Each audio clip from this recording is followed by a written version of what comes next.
Salut et bienvenue à cette troisième partie de la vidéo sur le premier module du cours de statistique. Dans la vidéo d'aujourd'hui, on va parler de comment on fait pour planifier un recensement ou un sondage. Donc, allons voir notre PowerPoint au sujet. Donc, afin de pouvoir faire une bonne enquête, il faut s'assurer de planifier plusieurs étapes de l'enquête. Parce que si on arrive sur le terrain avec aucune idée de qu'est-ce qu'on est en train de faire, où on s'en va, on risque de ne pas pouvoir aller chercher toutes les données qu'on a besoin. Entre autres, la dernière fois, on a parlé de l'importance d'avoir un échantillon qui va être représentatif. Avoir un échantillon représentatif, ça se fait pas sur le tas comme ça. Il faut réfléchir à comment on va choisir nos données. Donc, parlons de comment on va planifier notre enquête. Donc, premièrement, pour que les résultats d'une étude répondent aux besoins des commanditaires, ça doit être planifié soigneusement. Donc, ce qu'on va faire, c'est qu'on va commencer par planifier c'est quoi les composantes qui nous intéressent dans notre étude. Okay? Donc, on va définir c'est quoi le sujet qu'on étudie et ses caractéristiques. Ensuite, on va choisir c'est quoi la méthode de collecte de données qu'on va faire. On va parler plus en détail dans la prochaine vidéo de toutes les différentes méthodes de collecte des données. Ce qu'on peut cependant décider, c'est le type d'enquête, donc recensement ou sondage ou données administratives à ce point-ci.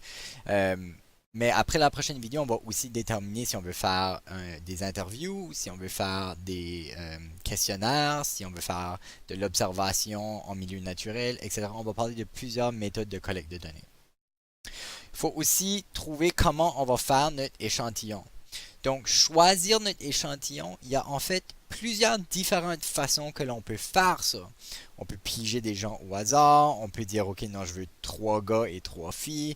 Donc, on va voir c'est quoi les différentes façons qu'on peut piger notre échantillon, puis ont chacun leurs forces et leurs faiblesses. On doit aussi soigneusement choisir la taille de notre échantillon. Et ça, c'est quelque chose qu'on va discuter beaucoup parce que ça a énormément d'importance.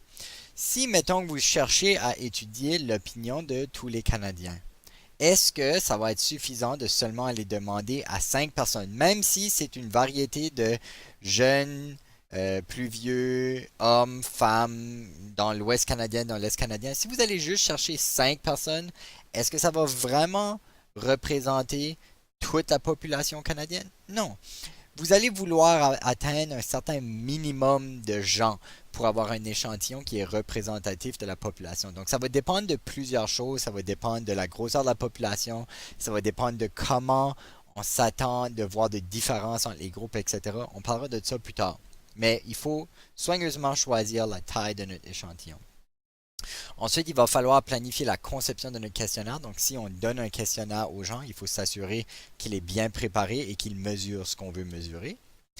Et finalement, on va faire le traitement de nos données. C'est-à-dire une fois qu'on a nos données, c'est mélangé de toutes sortes de différentes façons. Il faut trouver une façon de les analyser et de les présenter de façon efficace. Bon, commençons par bien définir les concepts de population et de individu. Okay? L'ensemble de personnes qu'on cherche à étudier, ou ça peut être des objets, ça peut besoin d'être des personnes. Donc, l'ensemble complet de ce que j'étudie, ça s'appelle la population.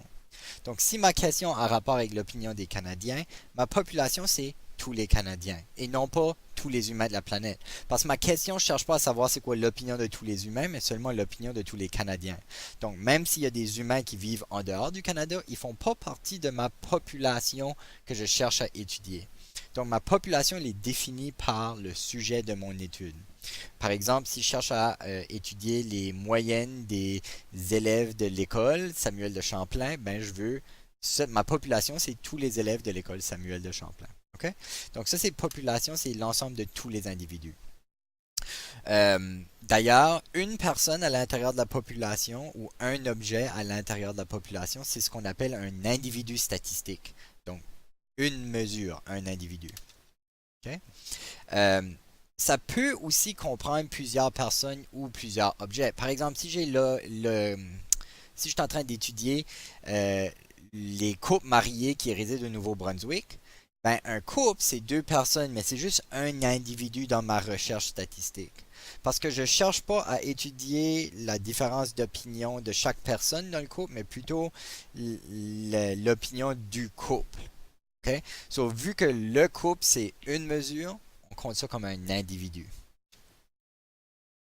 OK, ensuite, il faut bien définir les caractéristiques d'intérêt, c'est-à-dire les caractéristiques de mes individus qui m'intéressent dans mon étude. OK? Donc ça, on fait ça après avoir déterminé c'est quoi la population qu'on veut étudier. Et on va définir les caractères qui nous intéressent et ça, on appelle ça des variables. C'est le même vocabulaire qu'on utilise en sciences. Vous avez probablement vu ceci dans vos cours de sciences lorsque vous avez fait des laboratoires. Lorsqu'on parle de variables, c'est la caractéristique qu'on étudie. Okay?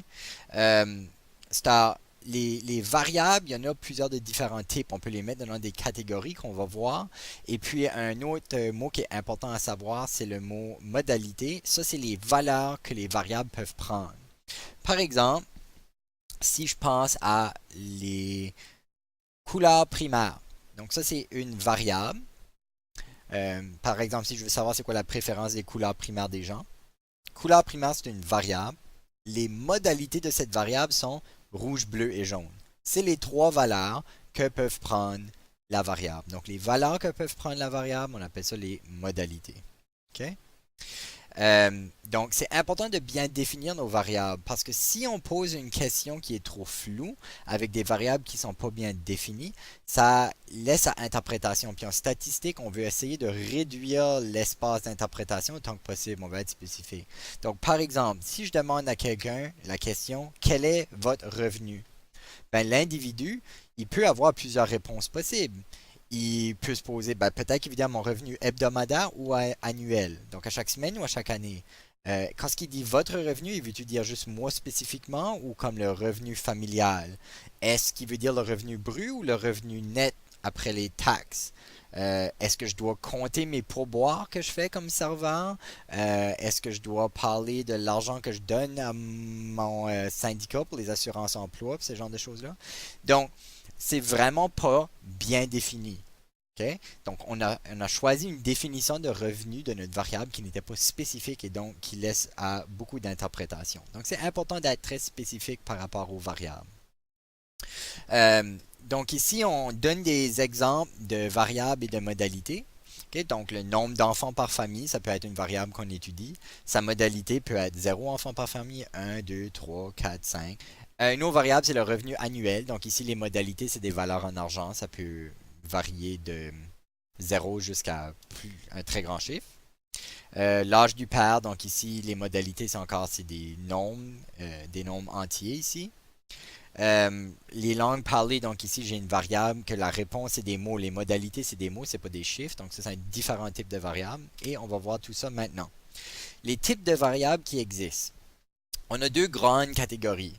Les variables quantitatives. Donc, ça, c'est les variables dont les modalités sont des nombres. Okay? Par exemple, l'âge, le nombre d'électeurs, le revenu annuel. Donc, ça, c'est toutes des choses qui sont répondues par des nombres. Donc, les modalités sont des nombres. On appelle ça une variable quantitative. Lorsque la modalité, c'est une qualité, on appelle ça une variable qualitative. Et par qualité, on veut dire un mot qui décrit quelque chose, un adjectif. Donc, état civil, je suis marié, je suis célibataire. C'est des mots, ce n'est pas des nombres. La langue maternelle, français, anglais, espagnol, ce sont des mots, ce ne sont pas des nombres. Le parti pour lequel j'ai l'intention de voter, libéral, vert, conservateur, ce sont des mots et non pas des nombres. Donc, quand c'est des nombres, c'est quantitatif. Quand c'est des mots, c'est qualitatif. Okay? Donc, dans les grandes catégories de quantitative et qualitative, on a aussi des sous-catégories. Donc, dans les quantitatives, on a deux types. On a les quantitatives discrètes et les quantitatives continues. Ceci, ça devrait en passant être une révision de votre cours de maths 9. Donc, les quantitatives discrètes, ce sont des variables quantitatives qui ont un nombre limité de valeurs. Souvent, c'est des nombres entiers. Okay? So, par exemple, si je dis le nombre d'enfants dans une famille. Ça, c'est un exemple d'une variable qui est quantitative, mais elle est discrète parce qu'il y a un nombre limité de choix que je peux avoir. Ça peut être 0 enfant, 1 enfant, 2 enfants, 3 enfants, jusqu'à, mettons, 15 enfants. Mais c'est impossible que ça serait 350 enfants. C'est impossible que ça serait 1,2 enfants. Vous comprenez? Donc, il y a une limite sur qu'est-ce que je peux choisir comme réponse. Donc, vu qu'il y a un nombre limité de choix de modalités, on dit que c'est une variable discrète. Alors qu'une variable qui est continue, elle a une infinité de réponses possibles. Et puis ça peut être toutes les réponses en 2 points dans un intervalle. Fait que par exemple, si je veux savoir l'âge exact de quelqu'un, je peux dire ben, il y a 4 ans, 1 mois, 3 jours, 2 minutes, 5 secondes, 10 millisecondes, etc. Et puis je peux continuer à aller jusqu'à l'infini. C'est-à-dire qu'il y a une infinité de réponses possibles. Okay? Donc ça, c'est une variable continue. Ça suit une ligne directe, une ligne continue. Dans les variables qualitatives, on a aussi deux sous-catégories. On a les variables qualitatives ordinales et les variables qualitatives nominales. Ordinales, ça le dit dans le nom, c'est des variables qui ont une certaine ordre. Par exemple, okay, si je pense à la qualité d'un produit, ça peut être mauvais, bon ou très bon. Ça, c'est pas des nombres, c'est des mots, fait que c'est qualitatif. Mais il y a aussi une ordre dans laquelle je peux les placer. Mauvais, c'est moins bon que bon. Bon, c'est moins bon que très bon. Il y a une ordre dans laquelle je peux les placer, donc c'est des variables ordinales. Alors que des variables nominales, c'est des réponses qui, intrinsèquement, ces mots-là ne peuvent pas être placés dans une hiérarchie. Il n'y a pas d'ordre à donner. Par exemple, les couleurs ou le style de musique préféré. Alors, si je dis c'est quoi ta couleur préférée, rouge, bleu ou jaune, toi, tu peux les mettre en ordre si tu veux, mais les mots comme tels n'ont pas une hiérarchie intrinsèque. Donc, on ne peut pas dire que rouge est toujours meilleur que bleu, puis que bleu est toujours meilleur que jaune. Okay? Donc, vu qu'il n'y a pas d'ordre prédéterminé dans les mots, on dit que c'est des variables qui sont nominales. Comme non, ils n'ont pas d'ordre. Ils ont juste des noms nominales. D'accord? Donc ici, on a un tableau qui résume ce que je viens de décrire avec des exemples. Vous pouvez vous y référer, appuyer sur pause pour bien l'étudier, pour faire sûr que vous avez bien compris. Et puis on va s'arrêter là pour la vidéo sur cette partie qui décrit comment on prépare notre recherche et quel type de variable qu'on doit définir spécifiquement. Et dans la prochaine vidéo, on va voir les différentes méthodes qu'on peut utiliser pour faire la collection des données. Merci d'avoir porté attention et on se voit dans la prochaine vidéo.